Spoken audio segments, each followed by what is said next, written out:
America ખુશ થાય એ સ્વાભાવિક છે. વાસ્તવમાં સમગ્ર ઘટનાનો સીધો સંબંધ હથિયારોની હાથડી સાથે છે. એટલે તમે સબમરીન ડૂબવાની ઘટનાને સામાન્ય ન ગણતા. એની પાછળ એક લાર્જર પિક્ચર છે જેને અમે ડીકોડ કરીશું.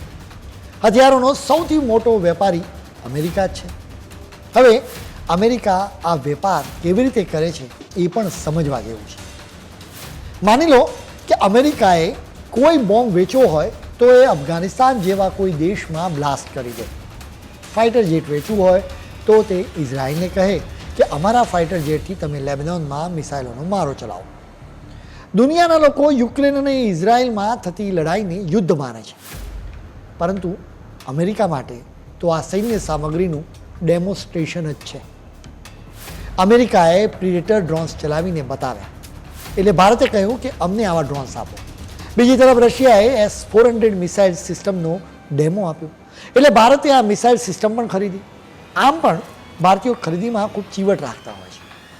અમેરિકા અને રશિયા જેવા દેશો ડેમો આપતા હોવાના કારણે જ એની સૈન્ય સામગ્રી વેચાય છે. જો કે ચીન તો યુદ્ધ જ લડતું નથી, વળી કોઈને હથિયારો પણ આપે તો પણ છુપાઈને આપે છે. એટલે એના હથિયારો ખરેખર ચાલ્યા છે કે નહીં એનો ખ્યાલ જ નથી આવતો.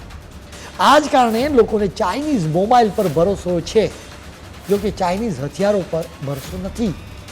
હવે ચાઇનીઝ સબમરીન ડૂબી ગઈ એટલે હથિયારોના વેપારમાં ચીનની વિશ્વસનીયતા ઘટી ગઈ. એટલે કે બીજા દેશો ચીન પાસેથી સૈન્ય સામગ્રી નહીં ખરીદે.